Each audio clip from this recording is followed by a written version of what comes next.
സോനെ, സോനെ അവിടെ നിൽക്കാൻ. എടി നിൽക്കാനല്ലേ പറഞ്ഞേ?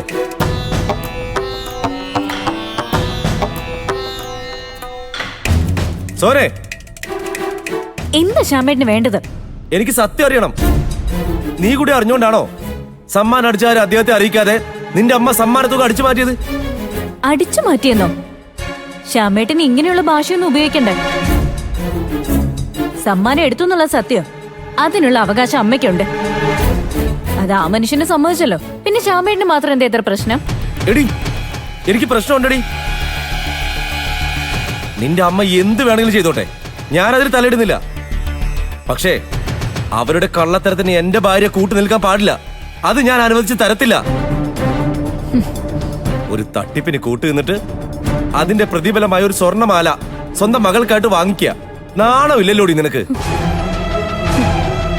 ശ്യാമമോടെ കഴുത്തിലെങ്ങാനും നീ ആ മാല ഇട്ട് കൊടുത്താ പൊട്ടിച്ച് ദൂരെ എറിയും ഞാൻ, പറഞ്ഞേക്കാം. പിന്നെ ഞാൻ എന്റെ കൊച്ചുമോൾക്ക് കൊടുത്ത സ്വർണ്ണമാല പൊട്ടിച്ചെറിയാൻ മാത്രം നീ വളർന്നോടാ? ആ, എങ്കിലും എനിക്കൊന്ന് കാണണമല്ലോ.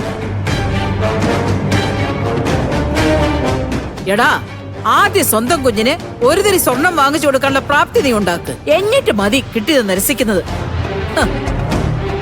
എന്റെ മകൾ സ്വർണ്ണമാല ഇടണമെന്ന് എനിക്ക് അത്ര നിർബന്ധമൊന്നുമില്ല. എന്റെ കഴിവനുസരിച്ച് അവള് ജീവിച്ചാ മതി.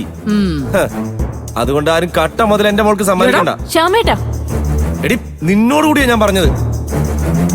ഇനി മേലെ ഇതുപോലുള്ള കാര്യങ്ങൾക്ക് കൂട്ടുനിന്ന് ഞാൻ അറിഞ്ഞാ ഇതുപോലെ ആയിരിക്കത്തില്ല കാര്യങ്ങൾ. ശ്യാമേട്ടൻ എന്ത് ചെയ്യും?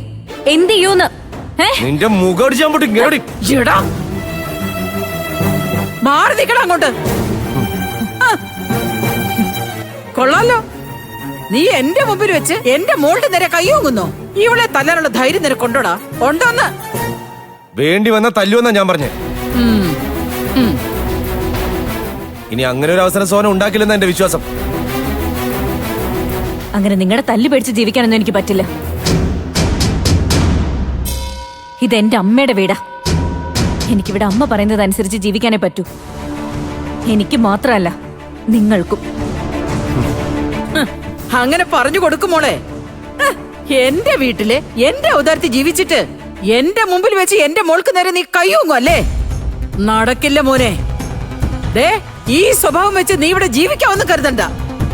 ദേ, ഇപ്പോ എന്റെ മുമ്പിൽ വെച്ച് നീ എന്റെ മോളുടെ മാപ്പി ചോദിക്കണം. ഇപ്പോ ഇല്ലെങ്കിലേ ഈ നിമിഷം നീ വീട്ടിൽ നിന്ന് ഇറങ്ങണം.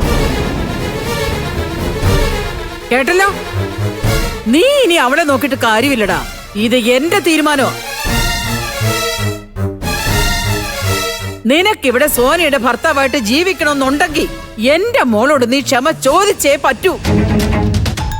ഇല്ലെങ്കിലേ നിന്നെ ഈ വീട്ടിൽ നിന്ന് സുശീൽ ഇറക്കി വിട്ടിരിക്കും. ഇറങ്ങി പോടാ ഇവിടുന്ന്.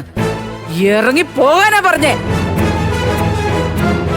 നോക്കി നിൽക്കാതെ ഇറങ്ങി പോടാ ഇവിടുന്ന്. എടാ, ഇറങ്ങി പോകാനാ പറഞ്ഞേ.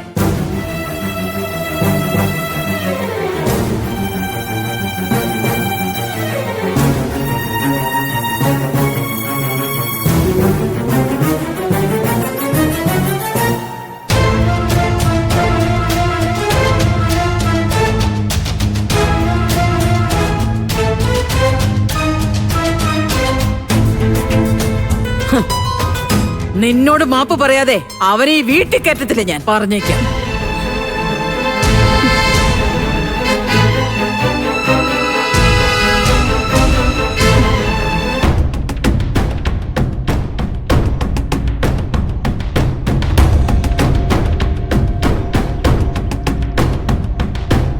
എന്താ ശ്യാം, നീ സോനെ കാര്യങ്ങൾ പറഞ്ഞ് മനസ്സിലാക്കിയോ? മനസ്സിലാവില്ല സത്യ. അവളെ അമ്മയുടെ മകളാ. കാര്യം പറഞ്ഞ അവൾക്ക് മനസ്സിലാവില്ല. നീ വണ്ടി എടുക്കുക, നമുക്ക് പോ. നിക്ക്. എടാ, പോയിട്ട് അത്യാവശ്യമൊന്നുമില്ലല്ലോ. സോന നിന്നോട് എന്താ പറഞ്ഞത് അത് പറയും. ബാക്കി ഞാൻ അവളോട് ചോദിച്ചോളാം. നീ എന്നോട് വാശാമേ. സത്യ, വേണ്ട, ഞാൻ ഇനി അങ്ങോട്ടില്ല. അമ്മേനോട് ഇവിടെ നിന്ന് ഇറങ്ങിപ്പോവാൻ പറഞ്ഞു. ഇറങ്ങിപ്പോകാനോ?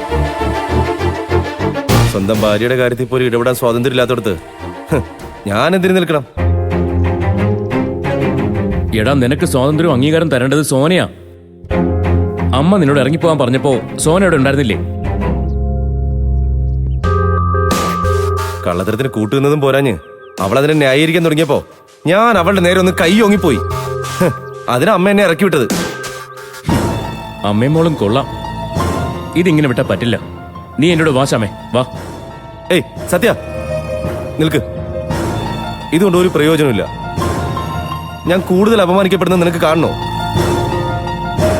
നീ വരുന്നുണ്ടെങ്കിൽ വാ, ഞാൻ പോവാ സത്യ. എടാ എടാ ശ്യാമേ, എടാ നിക്ക്. ഞാനും വരാം, നമുക്ക് ഒരുമിച്ച് പോവാം. നീ വന്ന് വണ്ടി കയറ്. വാ കേറ്.